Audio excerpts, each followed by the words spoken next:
The silver ship moved through space like a tiny fish swimming toward a massive shark.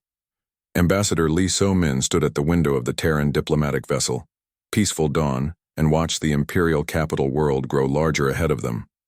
Nexus, Prime was huge, covered in gleaming towers that reached up into the clouds. Millions of lights sparkled across its surface like stars. "First time seeing an imperial world, Ambassador?" asked Captain Han Woo-jin from behind her. He was the ship's commander, a steady man with gray hair and worried eyes. "Yes," Lee So-min replied without turning around. "It's bigger than I expected." "Wait until you see the Emperor's palace," Han Woo-jin said. "Makes our biggest cities look like small towns." Lee So-min nodded but said nothing more. She was thinking about the message she had to deliver. The Galactic Empire was expanding again, and their ships were getting closer to human space. The Terran Federation had sent her here to draw a line in the sand. A very clear line. The Peaceful Dawn was not a big ship. It carried no weapons and only a small crew. Next to the massive Imperial warships that escorted them toward the planet, it looked like a toy. That was exactly what the Empire thought about. Humans, too. They saw the Terran Federation as a small, weak group of worlds that barely mattered. They were wrong about that. Very wrong. "Incoming transmission from Imperial Control," reported the communications officer. "They're giving us landing coordinates." "Take us down, Captain," Lee So-min said. She smoothed her dark blue diplomatic robes and checked her appearance in the window's reflection. Everything had to be perfect. This meeting would decide whether humans and the Empire could live in peace, or whether something much worse would happen. The palace landing pad was enormous. Hundreds of alien beings moved around, all wearing the bright uniforms of Imperial service. Most of them stopped to stare at the human ship as it settled down with a soft hiss of landing thrusters. Lee So-min could see the curiosity in their strange faces. Some looked like giant insects. Others had too many arms or eyes in odd places. A few appeared almost human, but with wrong-colored skin or bizarre head shapes. "Remember?"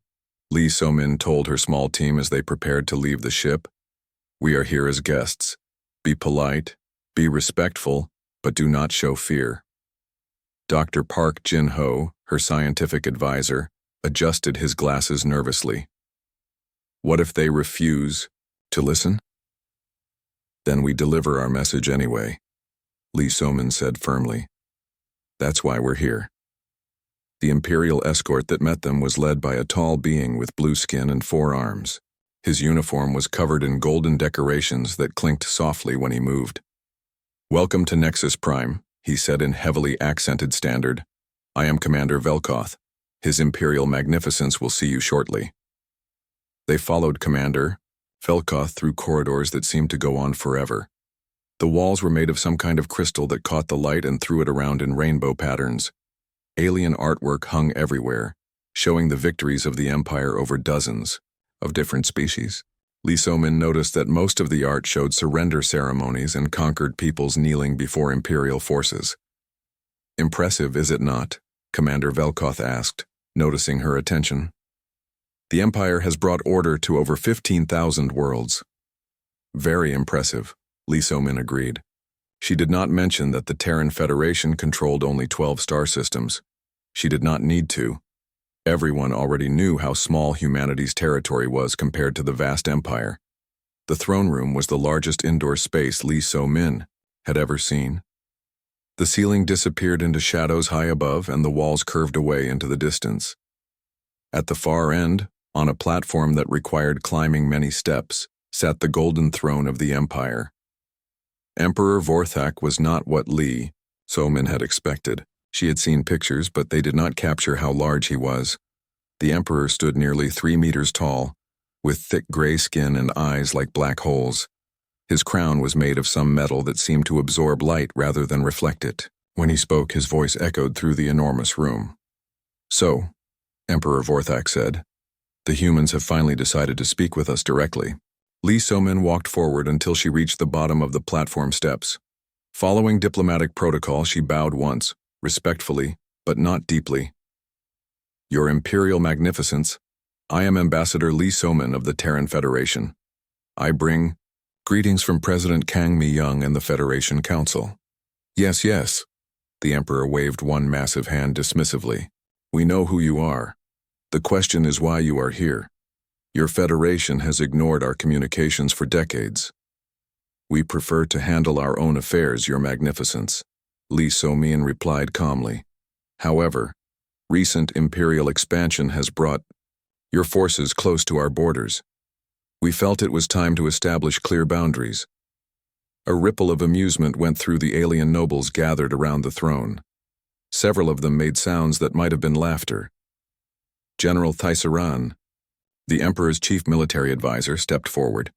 He was a member of the Kethlani race, known throughout the galaxy as fierce warriors.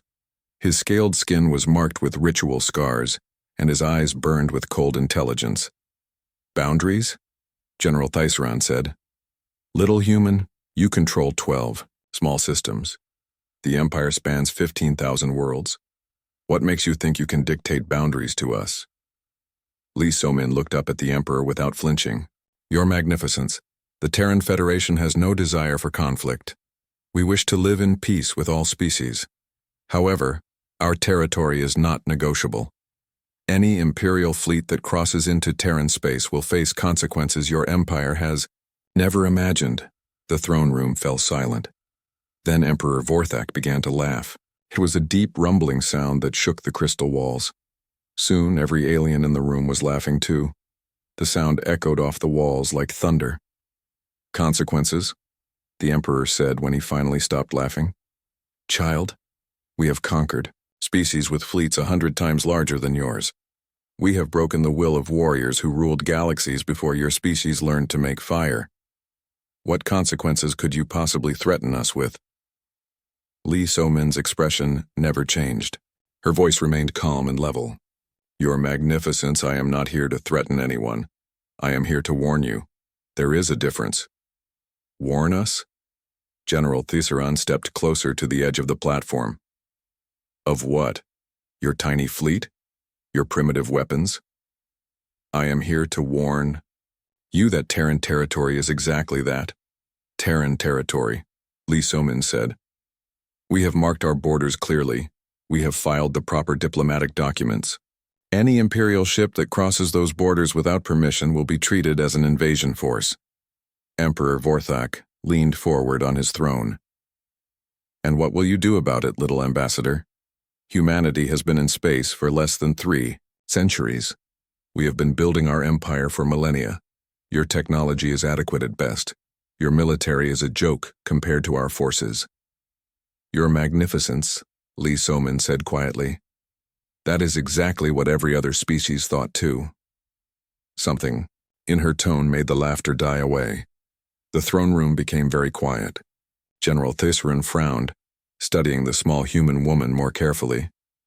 What do you mean by that? The Emperor asked. I mean, Your Magnificence, that many species have tried to take what belongs to humans. They all believed they were stronger than us. They all believed their technology was better. They all believed their experience in war would give them easy victory. Li Somin paused. None of them were right. Emperor Vorthak sat back in his throne. You speak in riddles, human. No riddles, Your Magnificence. Simple facts. The Veltar hegemony sent raiders to capture human slaves 15 years ago. They sent 30 ships. None returned. The Crystalline Collective tried to claim our mining worlds 8 years ago.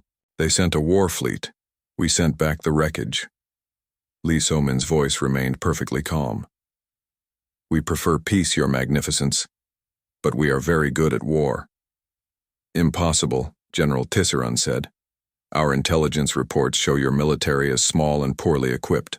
Your intelligence reports show exactly what we want them to show, Li Somin replied.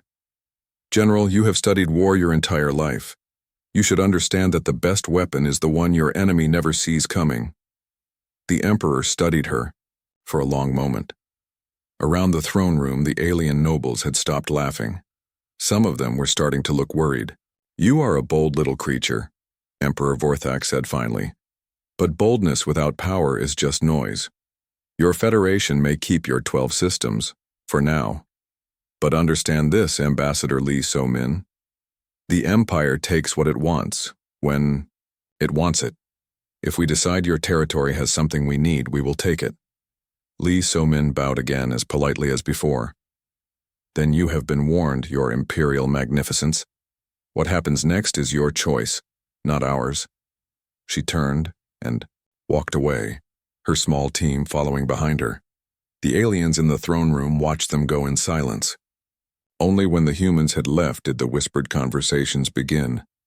General Theiseron remained at the Emperor's side, thinking. Something about the human ambassador troubled him. It was not what she had said, but how she had said it. There had been no fear in her voice, no doubt. She had spoken like someone who knew something that no one else in the room knew. "Shall I prepare invasion plans, Your Magnificence?" he asked. Emperor Vorthak was quiet for a moment. 6 months had passed since Ambassador Lee So-min's warning. The Galactic Empire had spent that time preparing what they called Operation Sunward Expansion. It was meant to be a simple police action to claim 3 small human border systems. Nothing major, just enough to show the upstart humans their place in the galaxy. Fleet Admiral Zexthul stood on the bridge of his flagship, the Imperial Destiny, and watched the stars streak past as his fleet moved through hyperspace. He was an experienced commander who had crushed 17 different species attempts at rebellion. This mission should be even easier than those had been. "Fleet status report," he ordered. "All ships reporting ready, Admiral," his second-in-command replied. 200 vessels in formation. Dreadnoughts Imperial Destiny, Galaxy's Edge, and Eternal Victory leading the assault groups. Fighter carriers Starswarm and Deathwing deploying attack squadrons on your command. Zexthul nodded with satisfaction. 200 ships was massive overkill for 3 primitive human systems, but the Emperor wanted to make a point. Any species that dared to warn the Empire would face overwhelming force. "Intelligence update on human defenses?" Zexthul asked. "Minimal, sir. Long-range scans show standard orbital platforms around their colonies. A few patrol ships, mostly older designs. The border system of New Busan has only 1 frigate on station. Their technology appears roughly equivalent to standard Imperial auxiliary forces." "Auxiliaries," Zexthul repeated with amusement. The Imperial auxiliary forces were considered the weakest ships in the fleet, barely suitable for cargo escort duty. If human military technology was that poor, this operation would be over in hours. Captain Kim Min-ho was 28 years old and had been commanding the Terran frigate Indomitable Spirit for only 6 months. His ship was small compared to Imperial standards, just 300 meters long with a crew of 80. Right now he was sitting in his captain's chair, drinking coffee and reading reports from the overnight watch. "Captain," his communications officer called out, "we're getting hyperspace emergence signatures at the edge of the system. Multiple contacts." Kim Min-ho set down his coffee cup. "How many contacts?" "Still counting, sir. At least 50. Make that 100. Sir, I'm reading over 200 Imperial ships dropping out of hyperspace." Kim Min-ho stood up slowly. Around the bridge, his crew turned to look at him. They all knew what this meant. The Empire had finally decided to test humanity's warning. "Sound, General Quarters," Kim Min-ho ordered calmly. "All hands to battle stations. Send a message to Fleet Command. Protocol 7 is now in effect." "Sir," his tactical officer said quietly, "it's 200 ships against 1. "I know, Lieutenant Park," Kim Min-ho replied, "but we knew this day would come." Fleet Admiral Zexthul studied the tactical display with growing amusement. The single, human frigate was moving toward his massive fleet instead of running away. Either the humans were incredibly brave or incredibly stupid. "Open a channel to the human ship," he ordered. The view screen flickered to life, showing the bridge of the Indomitable Spirit. Zexthul was surprised by how young the human captain looked. Most species put their oldest, most experienced warriors in command of their ships. These humans seemed to trust children with military command. "I am Fleet Admiral Zexthul of the Galactic Empire," he announced. "You are Captain Kim Min-ho of the Terran Federation," the young human replied. His voice was steady, showing no fear. "Admiral, you are entering sovereign Terran territory. This is your final opportunity to withdraw. We do not wish to fire, first, but we will defend our people." Zexthol could not believe what he was hearing. Captain Kim, look at your tactical display. I have 200 warships. You have one small frigate. Surrender now and your crew will be spared. Resist and you will be vapor in 5 minutes. The human captain was quiet for a moment. When he spoke again, his voice was completely calm. Admiral, my government warned yours 6 months ago. What happens next is not our choice, it is yours.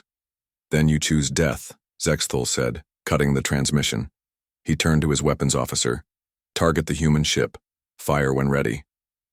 But before the Imperial guns could fire, something impossible happened. The small Terran frigate suddenly accelerated, not the normal acceleration of a ship using standard engines, but something that bent the laws of physics. The indomitable spirit became a blur of motion, moving faster than anything Zexthol had ever seen. What in the Emperor's name? He began, but his words were cut off by the impact. The human frigate struck the Imperial Destiny amidships with kinetic rounds that should not have been able to penetrate Imperial shields. But they did. They punched through the energy barriers like they were not there, tearing holes in the massive dreadnought's armor. Damage report, Zexthol shouted over the alarms. Hull breaches on decks 12 through 16. Engineering reports power fluctuations in the main reactor, but that was just the beginning.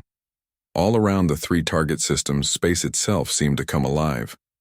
What Imperial sensors had identified as empty vacuums suddenly filled with contacts. Asteroid mining platforms revealed themselves as heavily armed battle stations. Chunks of space debris transformed into automated defense drones. Hidden bases built into the sides of moons opened their armored doors and launched swarms of fighter craft. Where did they all come from? Zexthol demanded. Unknown, sir. They weren't there on our scans 5 minutes ago. The truth was that they had always been there. The Terran Federation had spent decades building hidden defenses throughout their territory. Stealth technology that made installations invisible to normal sensors.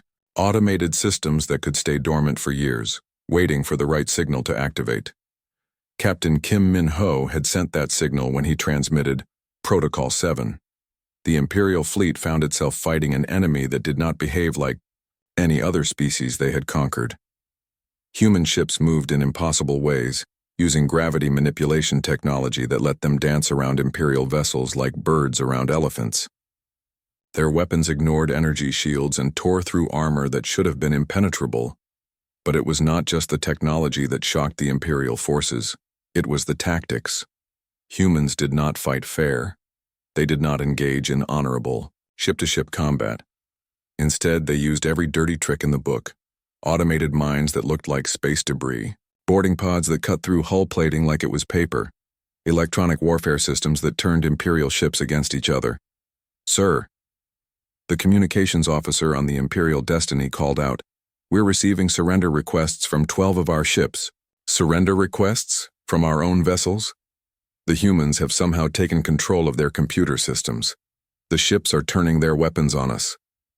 Zexthol watched in horror as his own fleet began destroying itself. Human cyber warfare specialists had infiltrated Imperial computer networks and were turning the Empire's advanced technology against them. Ships that had taken years to build were being used as weapons against their own allies. In the new Sol system, things were even worse. Imperial Marines tried to land on the human colony, expecting to face primitive defenders with simple weapons. Instead, they met Terran soldiers in powered armor that made them nearly invincible. The humans moved through Imperial landing forces like ghosts, appearing and disappearing at will. Commander Lim Tae-yang led the Terran ground forces on New Sol. He was 35 years old and had been fighting alien invaders for over a decade. To him, the Imperial Marines looked slow and clumsy in their heavy battle suits. "All units, engage at will," he transmitted to his soldiers. "Remember, take prisoners when possible. We need information." The battle for New Sol lasted exactly 43 minutes. When it was over, 3,000 Imperial Marines had been captured and only 12 Terran soldiers had been wounded. None were killed. Back in space, Fleet Admiral Zexthol was desperately trying to maintain control of his disintegrating fleet. Of the 200 ships he had brought to human space, more than half were already destroyed or captured. The rest were scattered across 3 star systems, fighting an enemy they could barely see. "Admiral," his tactical officer reported, "the humans are broadcasting on all frequencies."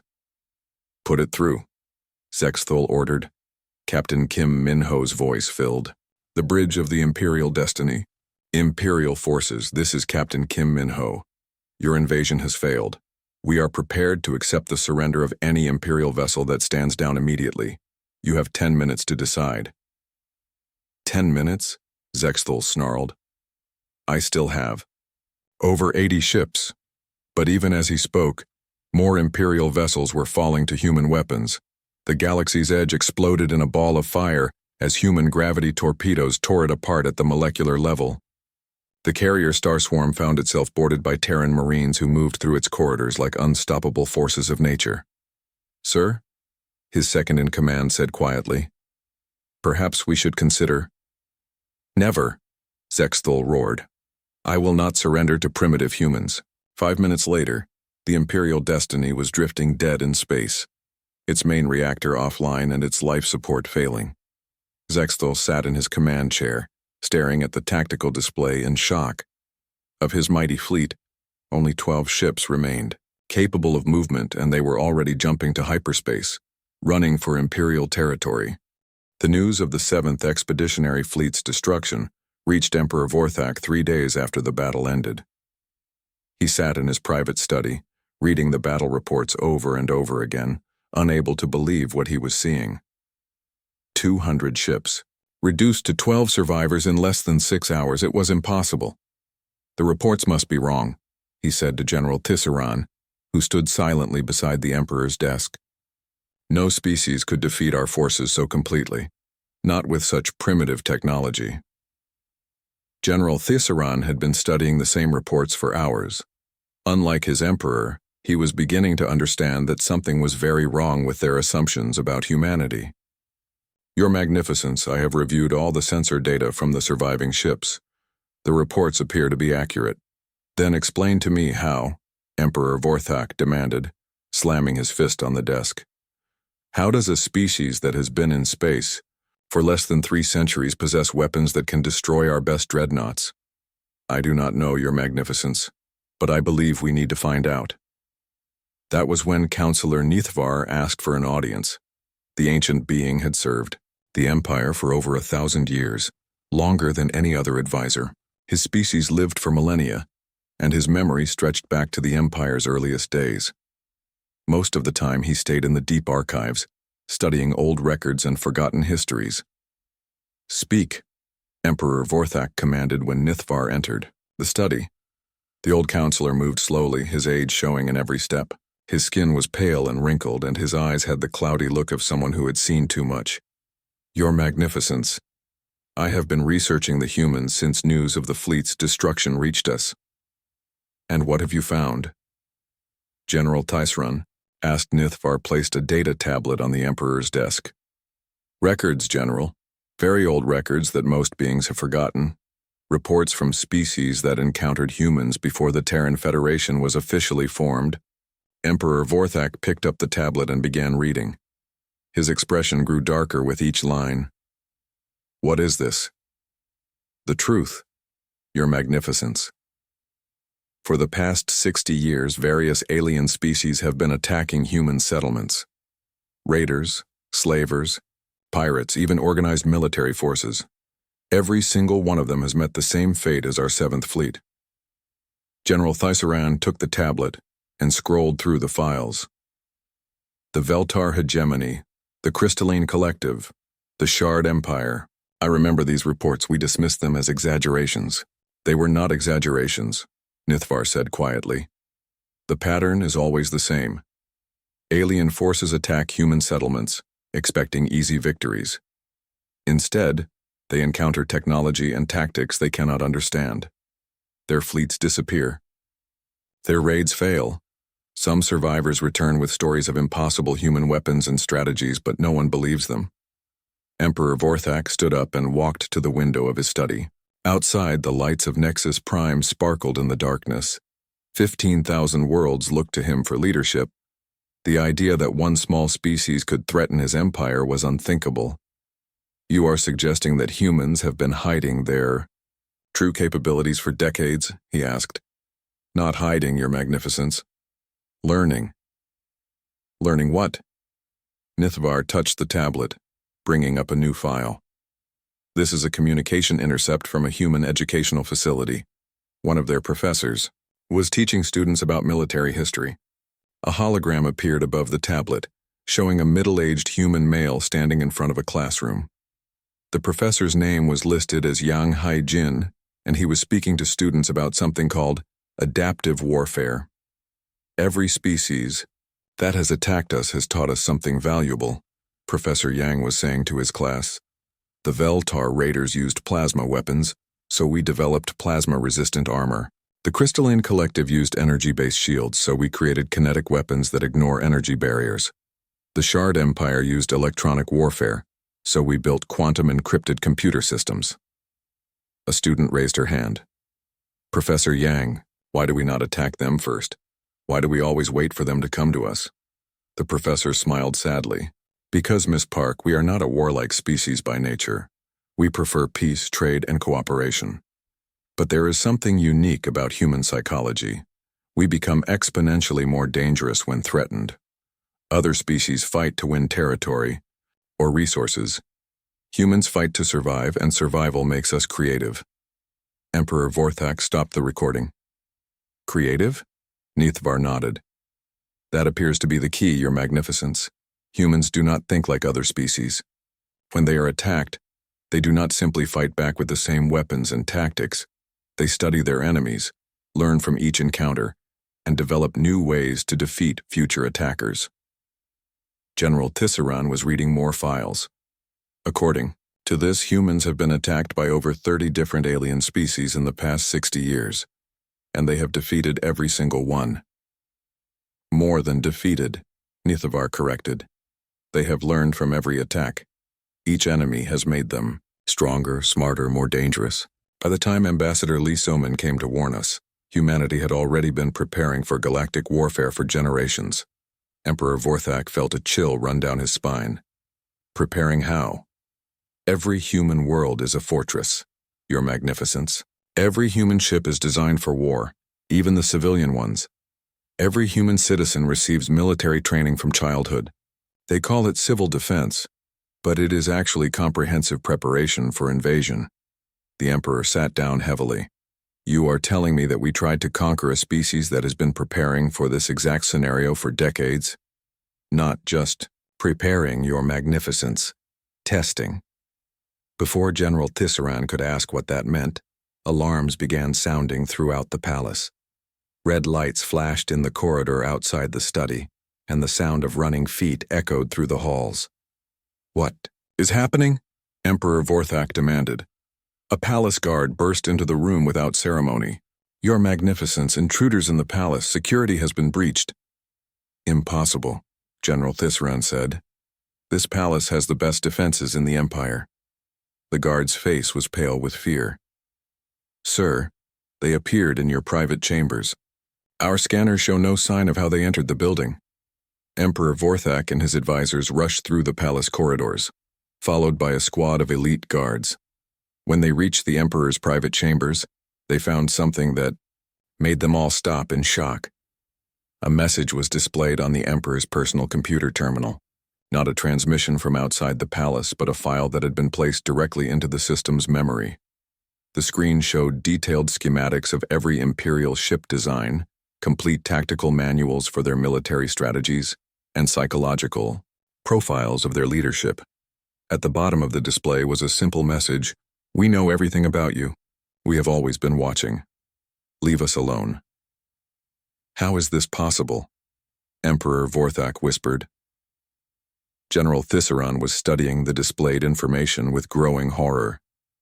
These ship schematics, they show design flaws we did not know existed. These tactical manuals, they reveal every weakness in our military doctrine. The psychological profiles are even worse, Nithvar added quietly. They know exactly how we think, how we make decisions, how we react under pressure. Emperor Vorthak stared at the screen for a long moment. Then he turned to his guards. Search the entire palace, find these intruders. But even as he gave the order, he knew it was useless. The humans had come and gone without triggering a single security system. They had walked through the most heavily defended building in the Empire like it was an empty house. 6 hours later, the search was called off. No trace of the intruders was found.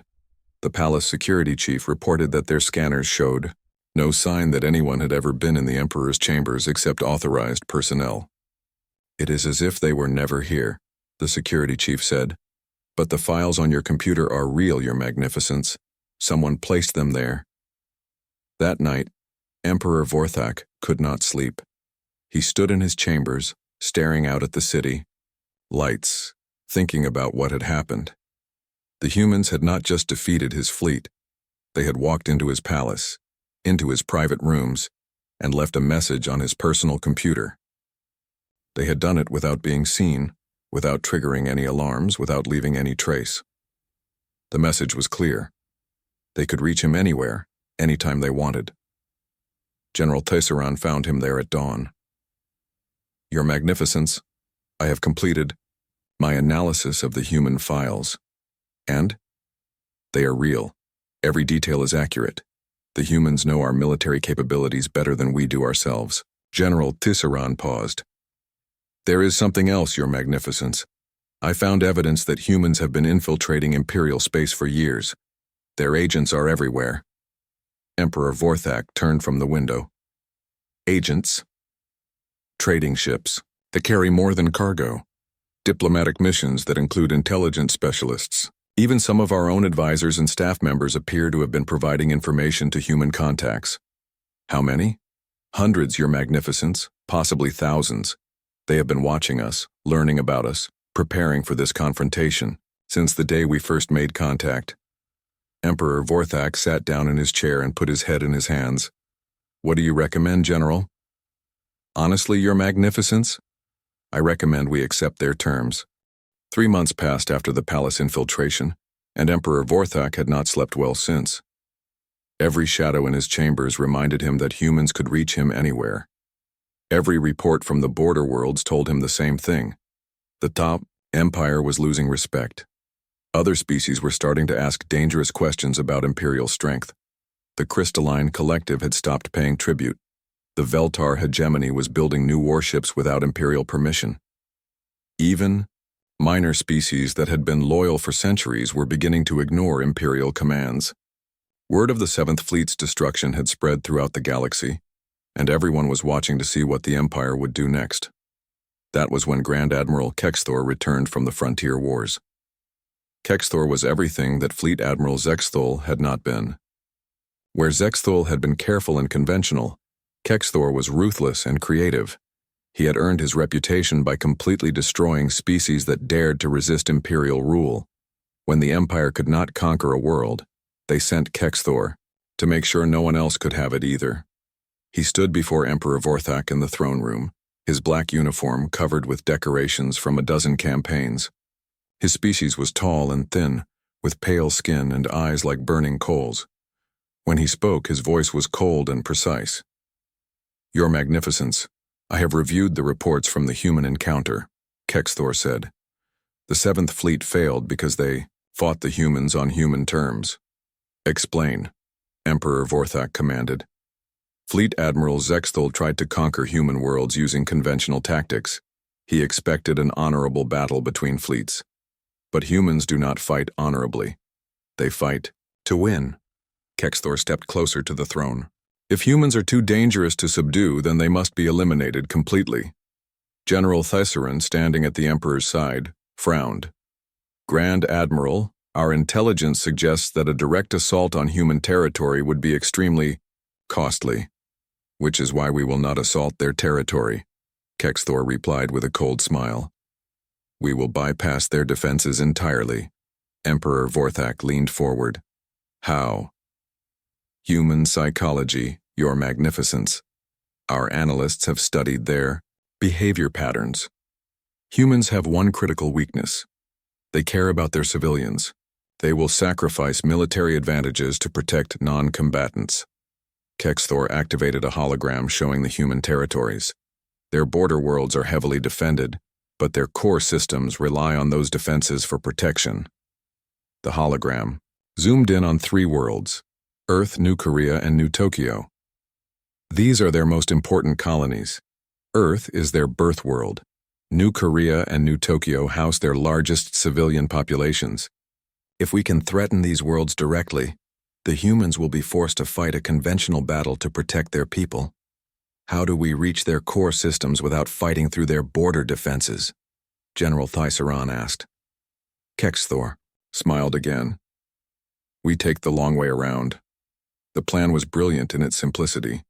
Instead of attacking through the heavily defended border systems, the Imperial fleet would travel through neutral space, adding weeks to their journey, but allowing them to approach human core worlds from an unexpected direction. By the time the humans detected the incoming fleet, it would be too late to evacuate their civilian populations.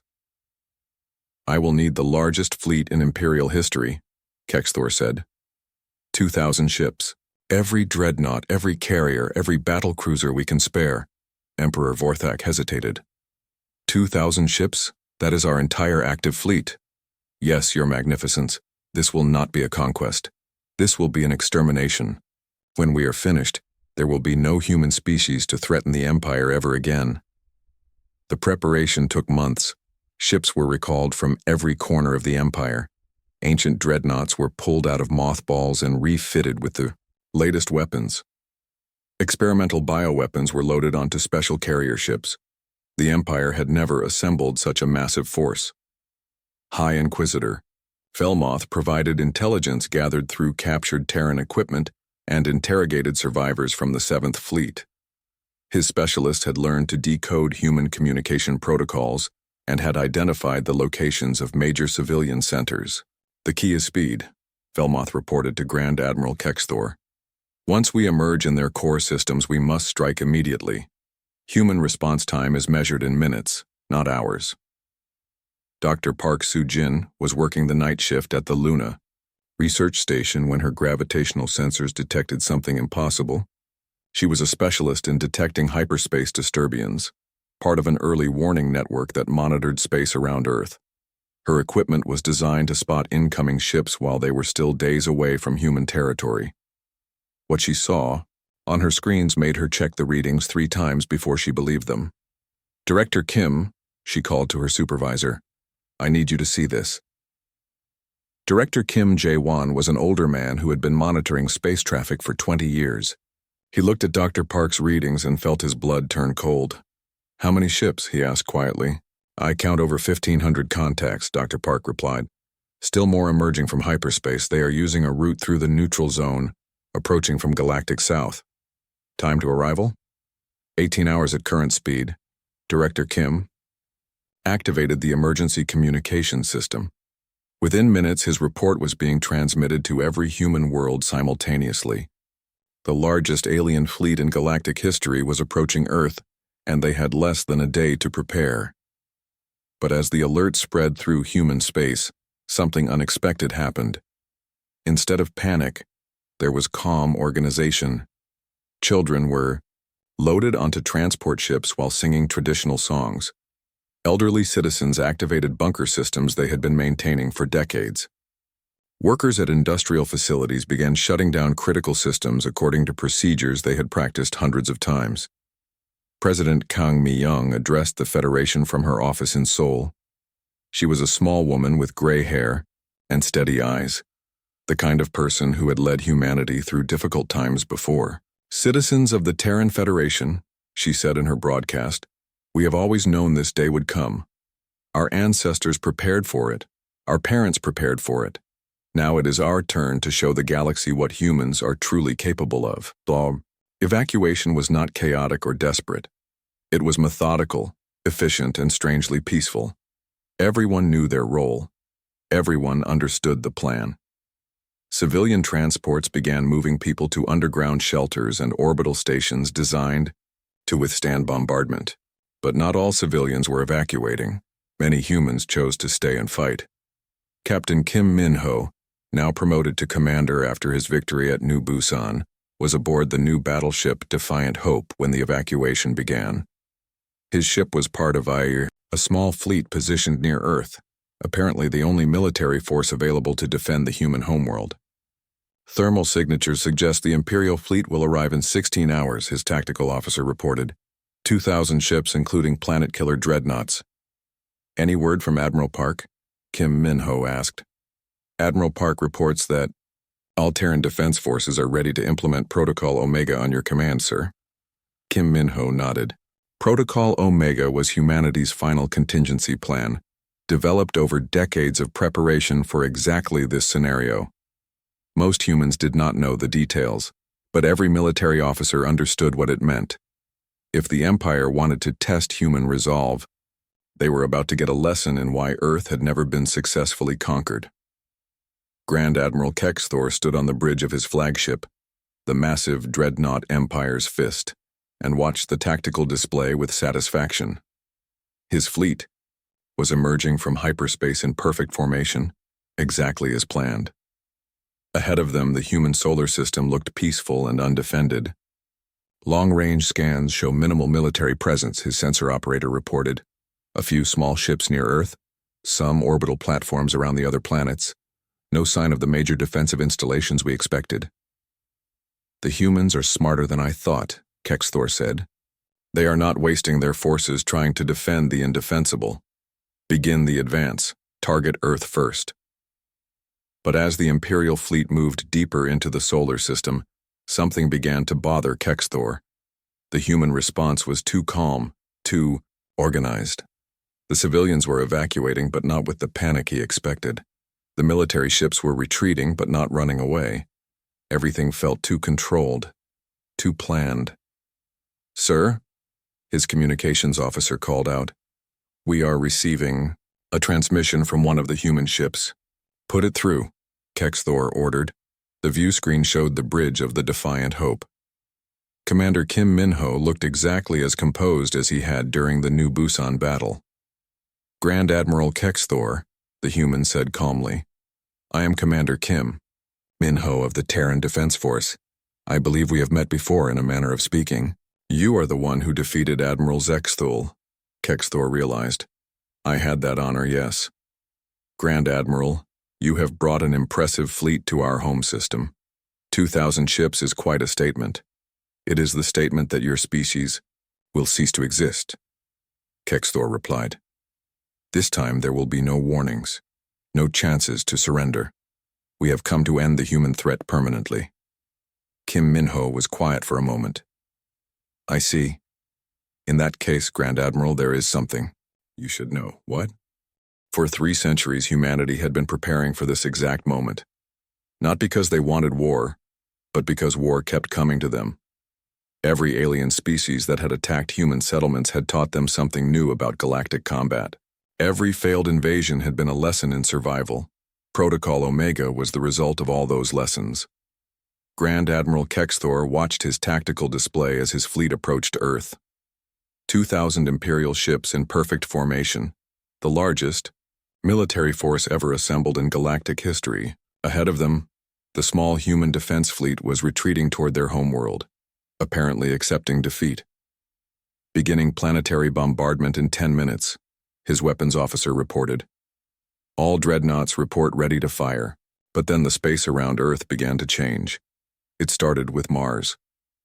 The red planet, which Imperial sensors had identified as a normal mining colony, suddenly revealed its true nature. The planet's surface opened like a flower, exposing massive installations built deep into the crust.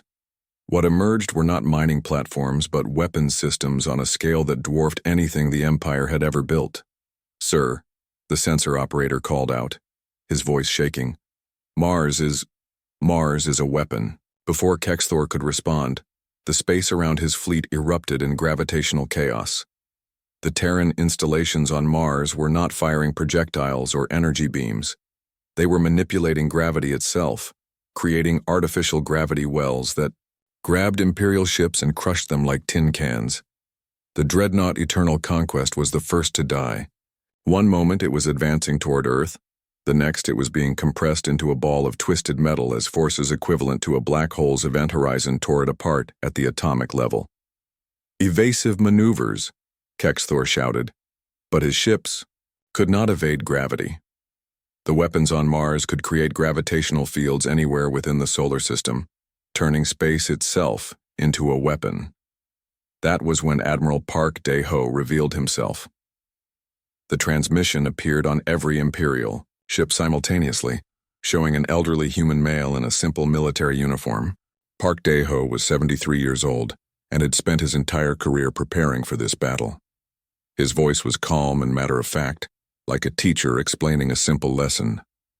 "Grand Admiral Kexthor," he said, "I am Admiral Park Dae-ho, commander of the Terran Defense Force. You are currently experiencing what we call asymmetric warfare. You brought 2,000 ships to conquer one species. We turned our entire solar system into a single weapon to defend ourselves." Kexthor watched in horror as more Imperial ships were destroyed by gravitational forces that seemed to come from nowhere. Impossible. No species possesses technology that advanced. "You are correct," Admiral Park replied. "No single species does, but humans have been learning from every alien race that attacked us for the past 60 years. Crystalline collective gravity manipulation, Veltar energy control systems, Shard Empire quantum processors. We took the best technology from every species that tried to destroy us and made it better." The truth was even more shocking than Admiral Park's words suggested. Humanity had not just learned from their attackers, they had surpassed them. Every piece of alien technology captured in previous battles had been studied, improved, and integrated into Earth's defenses. The Luna Research Station, where Dr. Park Soo-jin worked, was not just an early warning system. It was a gravity cannon capable of creating artificial black holes. The mining platforms in the asteroid belt were automated weapons systems that could fire kinetic projectiles at near-light speed. Even Earth's orbital stations were armed with weapons that could crack planets. "Sir," Kexthor's tactical officer screamed, "the asteroids are moving!" The asteroid belt between Mars and Jupiter was coming alive. Thousands of rocks that had seemed like natural debris were revealing themselves as camouflaged battle stations. Each one opened fire simultaneously, filling space with projectiles that moved faster than Imperial ships could track. But the most terrifying revelation was yet to come. "Grand Admiral," Admiral Park continued his transmission, "you made one critical error in your planning. You assumed that humans would fight like other species, defending our territory and waiting for you to attack. You were wrong." "What do you mean?" Kexthor demanded. "I mean that while you were gathering your fleet for this invasion, we were placing our people inside your empire. Human agents have been watching Imperial worlds for decades. We know everything about your military, your government, your technology, your weaknesses." As if to prove his point, explosions began erupting across Kexthor's fleet, not from external weapons, but from inside the ships themselves. Human saboteurs hidden aboard Imperial vessels for months or even years were destroying critical systems from within. "How?" Kexthor whispered. "Grand Admiral, you have been fighting humans for less than a year. We have been preparing to fight aliens for 3 centuries.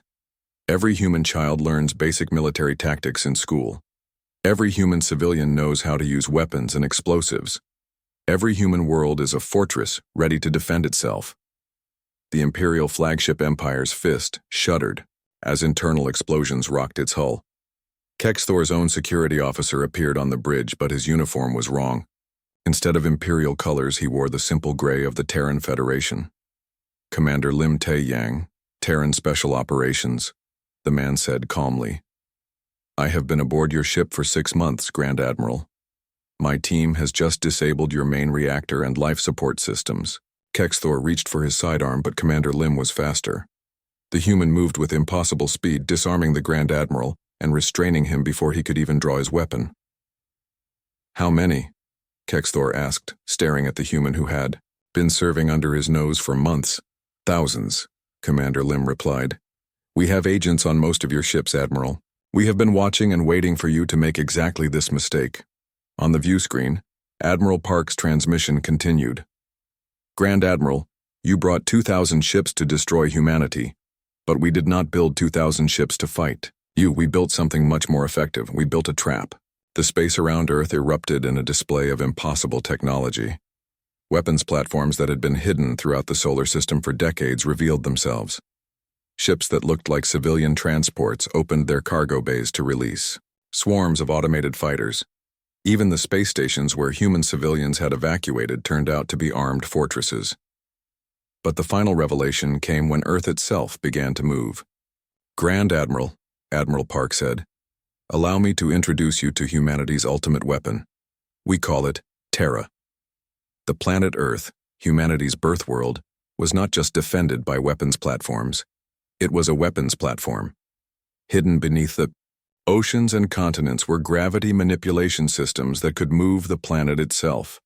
As Kexthor watched in disbelief, Earth began to accelerate out of its orbit, using the Imperial fleet's own gravitational mass as a slingshot. "You turned your planet into a ship?" Kexthor gasped. "We turned our entire solar system into a weapon," Admiral Park corrected. "Every planet, every moon, every asteroid.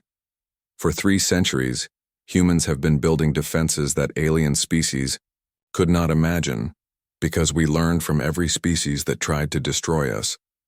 The Imperial fleet was not just being defeated, it was being systematically dismantled. Ships that tried to escape found their hyperspace drives disabled by quantum interference fields. Vessels that attempted to fight back discovered their weapons systems had been sabotaged by human agents.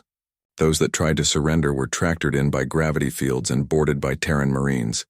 President Kang Mi-young appeared on the communication channels, her voice carrying to every Imperial ship simultaneously. "Imperial forces, this is President Kang Mi-young of the Terran Federation. Your invasion has failed completely. I am prepared to accept the surrender of any Imperial personnel who wish to live." Grand Admiral Kexthor looked around his bridge, now controlled by humans who had been hiding among his crew for months. His mighty fleet was gone, destroyed or captured by weapons and tactics he had never imagined possible. "What do you want?"